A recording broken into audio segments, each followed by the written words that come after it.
నమస్తే మామ. నమస్తే అల్లుడా, ఏం సంగతి? ఇంకేం ముచ్చట్లుంటాయి మామ.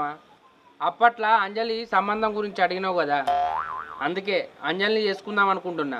ఏంటి, అంజలిని చేసుకుంటావా? మేనరిక వద్దని చెప్తావు కదా అల్లుడా అప్పుడే. ఏ మామ, ఎందరు చేసుకుంటలేరు? బాగా ఆలోచిస్తే మేనరికమే నయం అనిపిస్తుంది. ఈడు జోడు కలవదట్టివి కదా అల్లుడు. ఏ జోడే ఉన్నది మామ, చేసుకుంటే మా ఇద్దరు జోడే మంచిగుంటది. నేను ఇప్పుడు బాగా లాసులు ఉన్న అల్లుడు. నీకు తగినంత కట్నం ఇచ్చే స్తోమత నాకు ఇప్పుడు లేదు. ఏ జోకులేయకు మామ, మన దాంట్లో మనకు కట్నం ఎందుకు? నేను అంజలిని అట్టిగానే చేసుకుందాం అనుకుంటానా.